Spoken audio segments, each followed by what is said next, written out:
Today, everyone knows the name of BTS. They've been invited onto late-night talk shows, they've shattered records, they've sold out stadiums, they've made it onto the big screen. These days, you'd be hard-pressed to find someone who didn't know who these guys were, or at least haven't heard one of their songs. And if they don't, either they've been living under a rock, or they're 100 years old. The success of the Bangtan Boys is worldwide, but it wasn't always like this.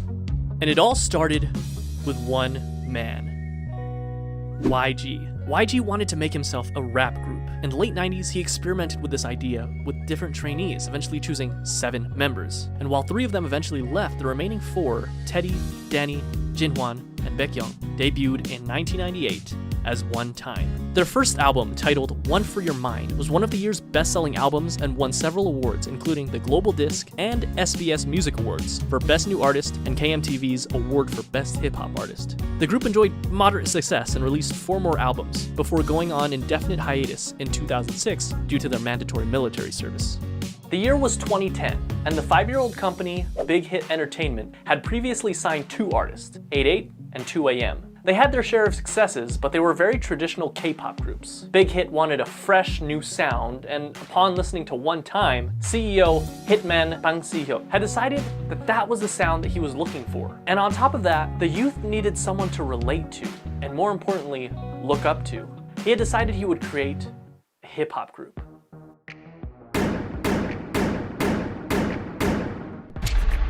At 15 years old, Kim Namjoon auditioned for a certain Big Deal Records, which he completely botched, forgetting the lyrics to the song he was performing. Afterwards, fellow rapper Sleepy recommended that he try auditioning at another label, Big Hit, and even put in a good word for him to one of the producers there. At age 16, Kim auditioned in front of Bang Si-hyuk himself, and instantly impressed him. He was offered a deal with Big Hit on the spot, which Kim accepted and became a trainee, officially choosing a name for himself, Rap Monster, destined to become the leader of the newly created group. Now that a fearless leader was chosen, they needed more members.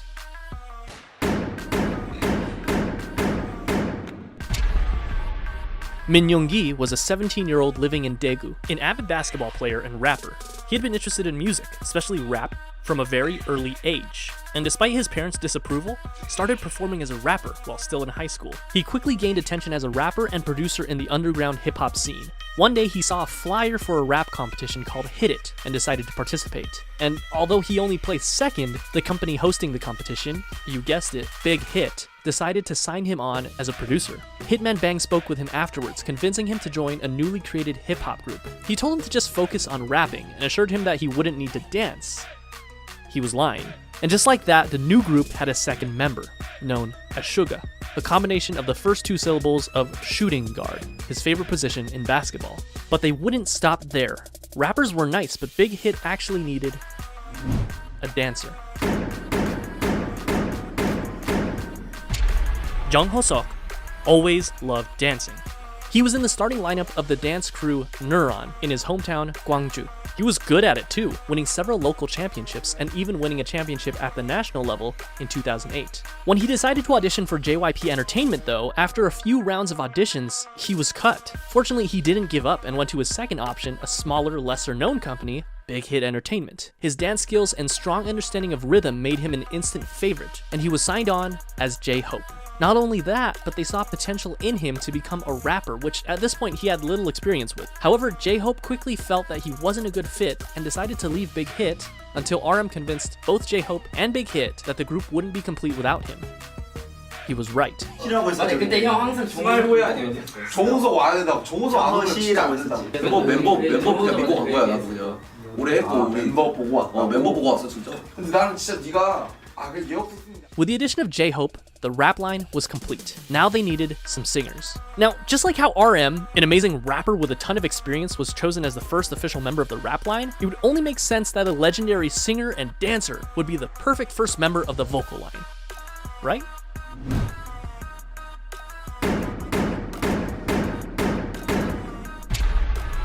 But Kim Seok-jin didn't have any sort of experience like that. Believe it or not, one day when he was walking on the streets of his hometown, Anyang, he was approached by a representative of SM Entertainment with an offer to work for the company. In typical Jin fashion, he never followed up with them because he believed it to be a scam. Apparently, Jin was a very good-looking guy because years later, this time as a college student in Seoul, he was once again approached on the street, this time by an executive at Big Hit Entertainment.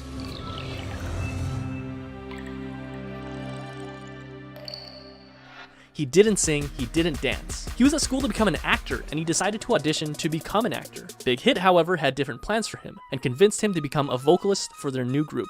To do so, he literally learned to dance and sing starting from zero, but thankfully, not without help from other vocalists.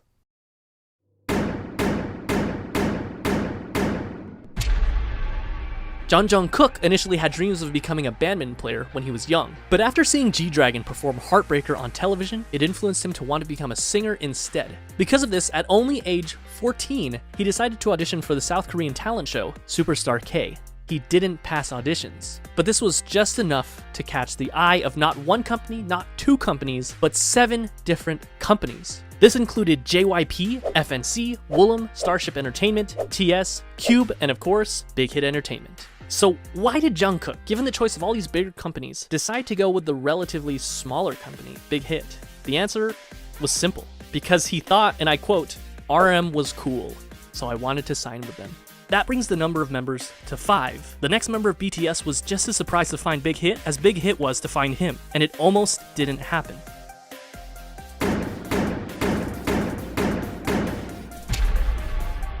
Kim Tae-young was always passionate about music, and it was always his dream to pursue it as a career. However, it was hard, as his family was poor, his parents being humble farmers. His father told him that if he was passionate about music, he should learn an instrument, and he did, spending 3 years practicing with the saxophone. One day, one of his friends decided to audition for Big Hit Entertainment when they were holding auditions in his hometown of Daegu. Tae-young, being a good friend, came with him to keep him company. But when one of the team members in charge of the audition saw Tae-young, he encouraged him to audition as well. With nothing to lose, he did. That day, he was the only one in Daegu to move on to the next round of auditions, and eventually became a trainee for Big Hit Entertainment. They decided to keep him as a surprise member and didn't want to reveal him as one of the members until his debut. In the same vein, Big Hit had him choose something mysterious for his stage name. He decided to go with V for victory. Here seems like a nice round number to stop, right? 6 members for a new hip-hop group, 3 rappers and 3 vocalists. It seems like a complete group, but still there was something missing. Someone was missing. Someone that could take this already great group of artists and push it even further to achieve perfection. A powerhouse. Someone so naturally talented that they could stand out in a room full of already talented artists. This project that Big Hit had embarked upon needed a capstone.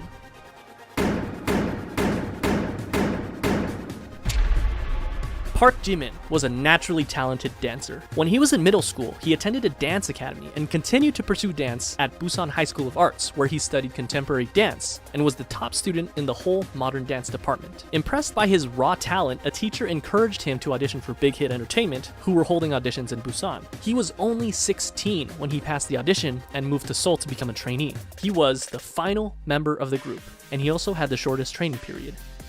What's interesting to note is that the group feels very much ragtag because in a sense, with the exception of Jimin, it was. RM and J-Hope only auditioned for Big Hit because they didn't pass their auditions with the first company they chose. And despite their amazing talent, Suga and Jungkook didn't win the competitions they were in, but they signed on to Big Hit after the fact because of their high quality performances. V never even planned on auditioning and just decided to do it on a whim. And they literally just found Jin on the streets, but perhaps it was fate. Because this was the group that they chose. And just like that, in 2012, the newly created Bangtanso년단, the Bulletproof Boy Scouts, or simply BTS, was 7. 저도 아침에 리허설 때 이거 보고 많이 웃었습니다. They had the group, but they still needed the music. In early 2013, they set out to create some social media presence for themselves before officially debuting, posting song covers on both SoundCloud and YouTube, which you can still go watch today.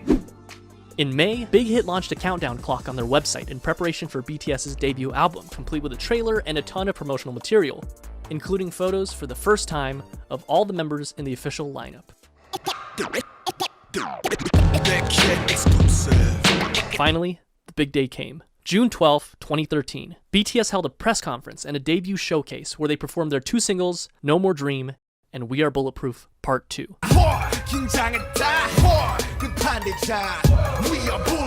The same day, the Too Cool for School album, as well as the music video for No More Dream, were released. The very next day, BTS performed the song again on their official debut stage on Mnet's M Countdown. This was the world's first taste of BTS. Commercially, the album didn't do extraordinarily well. The lead single, No More Dream, peaked at 124 in Korea, and the album sold only 24,000 copies during its first year. Bulletproof Part 2 didn't even chart. The first year wasn't all that great for BTS, but despite everything, people saw them. People saw the sparkle in their eyes and their limitless potential. And they were hot, of course. On July 9th, ARMY was established as BTS's official fandom. They made their comeback only 2 months later in September when they released their single, No, along with their EP, part 2 of what would be their school trilogy, Oh, Are You Late 2. In the music video for the single, they made a commentary on the harsh Korean education system, along with their previous themes of hopes and dreams. No peaked at 92 in Korea, but also quickly fell off the charts. The album debuted at number 4 on the Gaon Weekly chart and was the 55th best-selling album in South Korea that year. This was enough to secure them the coveted New Artist of the Year award at the Melon Music Awards, the Golden Disc Awards, and the Seoul Music Awards. Part 3 of the School trilogy was released in February of 2014, the EP School Love Affair. This time, the lead single was Boy in Love,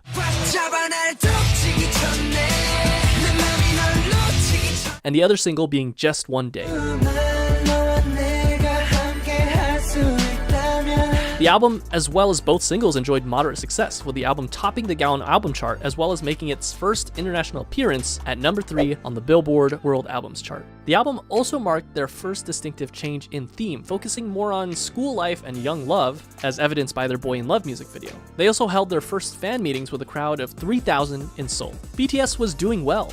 That is, until July. This is, unfortunately, a dark chapter in the lives of BTS and ARMY. That's right, American Hustle Life. I'm joking, of course, but American Hustle Life was a reality show put together by Mnet that brought BTS to Los Angeles, where they had the unique opportunity to learn the true ways of hip-hop from the masters. And it was a pretty darn cringy opportunity, but an opportunity nonetheless.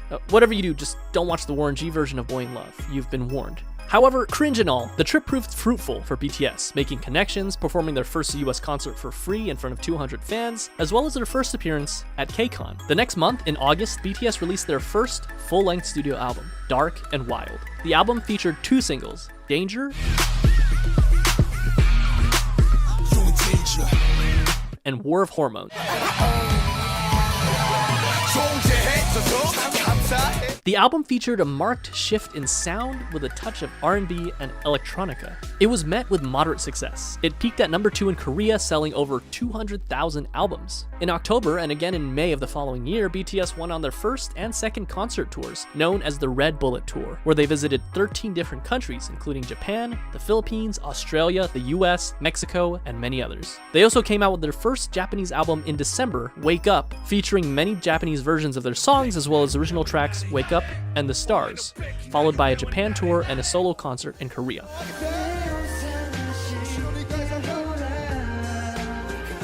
Although Dark and Wild got decent attention, they needed something different. They needed something that would shake things up.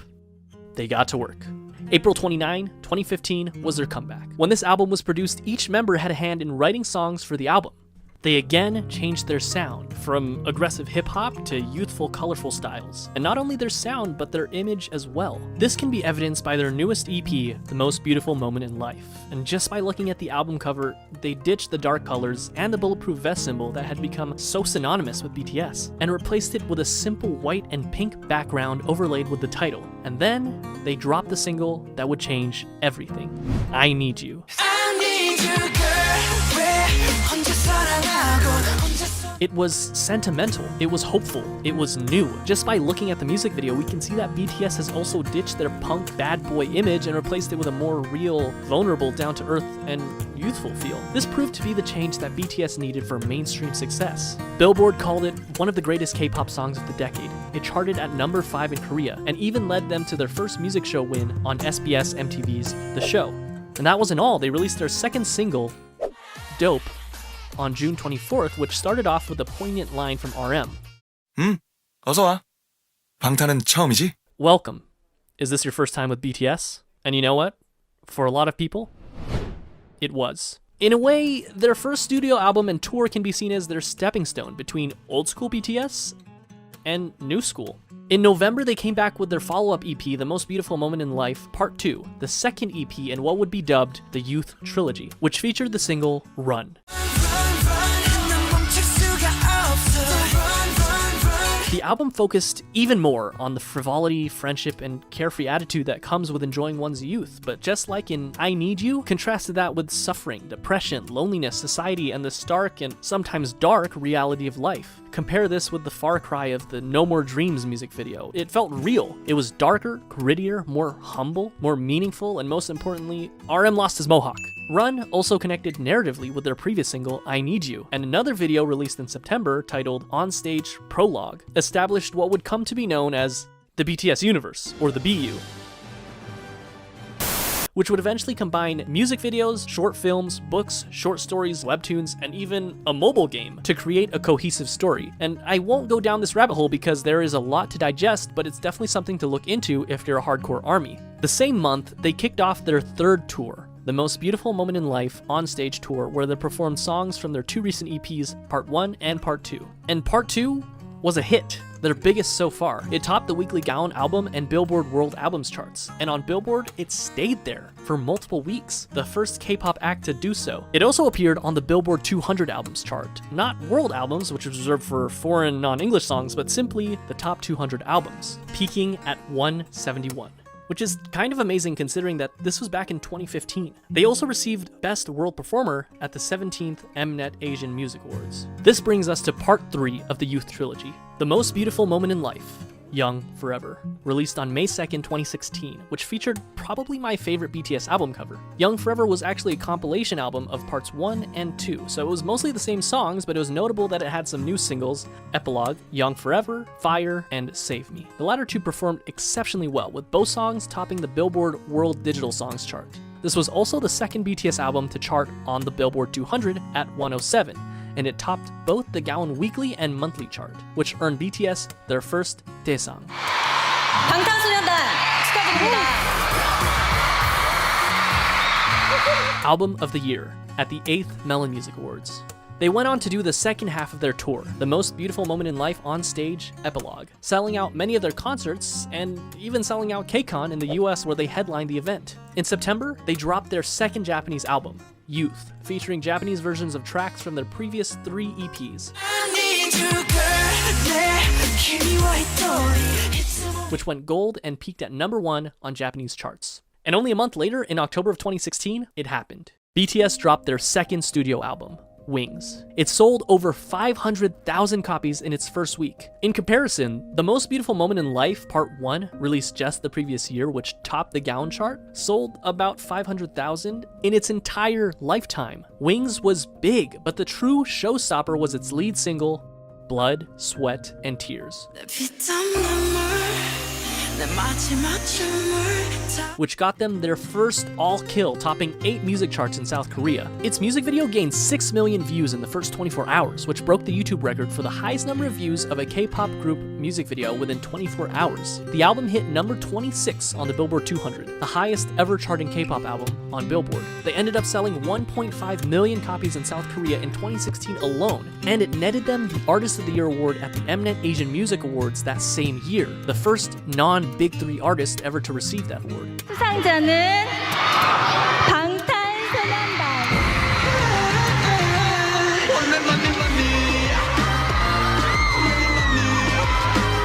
After Blood, Sweat, and Tears, they were on a roll. BTS was unstoppable. In February of 2017, they released the instant hit Spring Day, which, quoting a Korean reviewer, embodied nostalgia and sorrow and opened a new chapter in BTS's aesthetics and lyricism and attracted fans across generational boundaries. Which, by the way, is still on Korean charts after nearly 4 years, and the same day I'm writing this, it ranked number 53 on Melon. It won Song of the Year at the 9th Melon Music Awards. After the release of Spring Day, they went on yet another tour, the 2017 BTS Live Trilogy, Episode 3, The Wings Tour. The tickets sold out within minutes, including in the United States, the first K-pop artist to do so, and went on to win Best Social Artist at the Billboard Music Awards. The first for a Korean artist, but they would go on to win this award 4 years in a row. The next year was a period of massive growth for both the group's popularity as well as their style. They released the Love Yourself series, starting with Love Yourself Her in September of 2017, Love Yourself Tear in May of 2018, and Love Yourself Answer in August of 2018.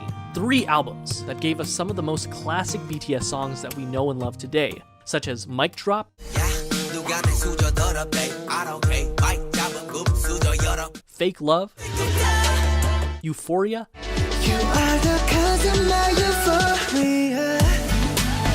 Idol,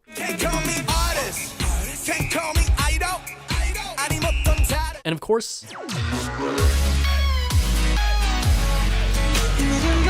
all 3 albums were commercial successes, Her being their first album to top 2 million album sales. But Tear and Answer also did equally well. These 3 albums, as well as their Japanese album, Face Yourself, proved that they weren't done yet, not even close. During this time, they shattered countless records. Their singles went platinum, they topped charts, they won awards. And not only did they break YouTube records, but they broke records that they themselves set again and again and again. This is the period where BTS really started enjoying global recognition, working with huge Western artists such as Nicki Minaj, Designer, and Steve Aoki. It wasn't their first time having international features on their songs, but it was definitely the biggest. And even though they were already, without a doubt, the biggest act to ever come out of South Korea, they had their eyes set even higher. They went on tour once again for the Love Yourself World Tour. During this tour, they collaborated with Steve Aoki to make the song Wasted on Me. Wasted on me, wasted on me. Notable for being their first all-English feature, and it also served as a jumping-off point for BTS to gain a following of English speakers. Not that they were Map of the Soul Persona. First things first, you can't mention Map of the Soul Persona without mentioning Boy With Love. It was simple math. What do you get when you cross the singer of one of the best charting songs of all time that went platinum 59 times in 13 different countries with, without a question, the most globally dominant pop group of all time? Well, you get this.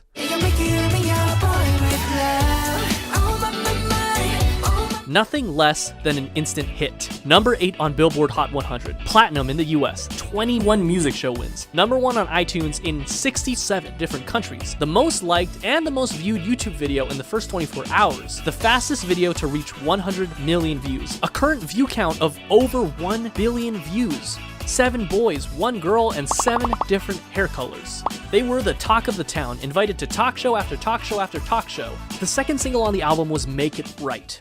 Oh, I can make it right. Written by Ed Sheeran himself, including a version featuring Lauv. The album debuted at number 1 on Gaon and sold 3.2 million copies its first month, and that's only in Korea. It became the best-selling album in South Korea ever. It swept every major Korean music show, winning Album of the Year in each one of them. They followed up this legendary EP with the Love Yourself, Speak Yourself World Tour, where they sold out both the Rose Bowl and the Wembley Stadium in only an hour, the only non-English speaking act to do so. They even performed as a solo act in Saudi Arabia, the first foreign act to do that. The last stop of their tour was at South Korea's largest venue, the Seoul Olympic Stadium. They ended up grossing $200 million. During this time, they also created a visual novel style game for mobile devices called BTS World, where the player can interact with the members. This also came with an original soundtrack with tracks unique to the game featuring Western artists, Zara Larsson, Charlie XCX, and Juice WRLD for the tracks A Brand New Day, Dream Glow, and All Night respectively. In December of 2019, the group swept the grand prizes for both the Melon and Mnet Music Award shows, the first artist to do that. Map of the Soul Persona was legendary, truly a marvel in modern music. So, how could BTS follow up the best-selling album in South Korean history, you may ask? Easy. Make an even better-selling album. And that's what they did with Map of the Soul 7. The album was released on February 21st of 2020, featuring the singles Black Swan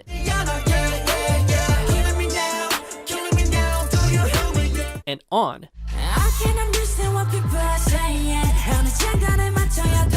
and sold over 4.1 million albums in just the first week, and the first Korean album to be certified as quadruple million on the Gaon Music Chart. It debuted at number 1 on music charts all over the world, including the US, Korea, the UK, Japan, and much of Europe. It's not an exaggeration to say that this album left a permanent mark on the world, launching BTS into legendary status and becoming the best-selling artist in South Korean history. BTS had scheduled a Map of the Soul tour for April of that year, which would have undoubtedly outsold their record-breaking tour only a year prior, but unfortunately, the COVID pandemic caused the entire tour to be postponed, including the show at the Rose Bowl, which I was supposed to attend. But that didn't stop BTS, who performed virtual concerts, spoke at the Dear Class of 2020 graduation event, and released the Japanese version of their recent album with an original Japanese single, Stay Gold. Stay gold. And to top it all off, this was only June. At this point, it was clear that BTS had already dominated their home turf, and they had topped the music charts all over the world. This time, their sight was set for the very top. Remember that scene in The Social Network where Mark and Sean talk about how they don't want $1 million, they want $1 billion? How they're not interested in catching 14 trout, but they'd rather catch an 800-pound marlin? Well, that's what they set their sights on. The marlin, the biggest music industry in the world, the United States. And at the top of that music industry, number 1 on Billboard Hot 100. This small group from a company that virtually no one had heard about 8 years ago planned to take on Goliath himself and dominate the American industry on their home turf. And all they had to do was speak English. August 21st. Enter Dynamite. 'Cause I'm in the stars tonight. So watch me breathe. Their first and only English single so far, simultaneously performed better than anyone had expected, but at the same time is exactly what we as an audience had come to expect from the legendary boy band themselves. And they did it. They reached number 1 on the US Billboard Hot 100, the Global 200, and the Global Excluding US chart, and they made sure that if you hadn't heard of them before, you definitely have now. And if that wasn't already the biggest flex, on October 2nd, they came out with Savage Love BTS Remix with Jason Derulo, Savage love. Did somebody break your heart? getting number 1 on the Billboard Hot 100 again less than 2 months after already getting it number 1 with Dynamite, and on the Global 200 where they actually replaced themselves at number 1, the first artist to do so ever. So what makes BTS so special? How did they achieve all this? K-pop is a genre that spans for at least 30 years, and there have been hundreds of boy groups and hundreds of girl groups. What did BTS do to rise above all of them and break through to markets never before seen? Historically, the boy band industry has been dominated by white English-speaking bands. And the fact that BTS has not only held their own, but blew any sign of competition out of the water on a global scale can be attributed to nothing less than their talent, hard work, and a bit of a 1 in a million miracle. They did it through their own blood, sweat, and tears, so to speak. Around the world, we see that boy bands have pretty much fallen into obscurity, but BTS is thriving. And though I've stated this all before, it's worth saying again, in contrast to other bands who would sing about romantic relationships with girls and what some would call predictable bubblegum pop tunes, BTS is continuously pushing the envelope and changing their styles. According to an article by Vulture.com, they describe this style as much less a successor of the Backstreet Boys and more of the successors of Michael Jackson, whose choreography and charisma were unprecedented. While of course there's a lot of love for the angelic vocals of BTS, rap has also played a very important part in creating their own style. In stark contrast to the typical boy band where every member sings, it's so refreshing when you're in the middle of a song and you hear RM's raw rapping skills, J-Hope's energy, or Suga's soul put into every single line. Interestingly enough, at the first glance, it seems that the success of BTS was miraculous, despite not being part of the Big Three, but it can also be argued that their success was because of their separation from the Big Three. Their label, Big Hit Entertainment, whose founder emphasizes artistic freedom more than anything else, allowed them to make their own sound. And going back to BTS universe, it's not often that a K-pop group does something special with each of their songs and albums, utilizing strong storytelling that can go beyond simply the song itself, but rather interconnected with other songs and even other albums to create one large overarching story. And not only do they all have their own expertise in performance, but also each of them have had the experience of writing and producing their own music, and they're not afraid to let their style evolve over time. BTS during their debut is such a far cry from Wings era BTS and current day BTS. They also chose to tackle more adult issues instead of simply love and girls. While they definitely didn't have a shortage of those, they also cover other very important issues such as mental health, regret, following your dreams, hard work, self-love, and many, many, many others. Add that to the fact that as fans, we can feel the authenticity of the members themselves. They seem approachable. BTS seems like There's a place for every type of fan. And in this fast-paced world where things change at unthinkable speeds, BTS has stayed grounded and faithful to who they were and who they are. Those kids we saw on American Hustle Life, along with their dreams and passions, are the same men who stand before us today. And while some artists like to keep their personal lives private, BTS gives us a look at their personal lives through their vlogs, which allow us to become more connected to them than ever before. What is truly amazing is that, with the exception of just one single, they're doing this all while singing in their native tongue, Korean. Their music holds so much power that it literally breaks through the barriers of language. And no, they're not done yet. Today, November 20th, they're releasing their 5th studio album, B. Their singles on the album, Dynamite and Life Goes On. And chances are, life will go on for BTS. And chances are they'll continue to break even more records. They've shown that they're capable of dominating music charts across the world and even reaching across the Pacific Ocean and conquering the music industry in the United States. What's next for them?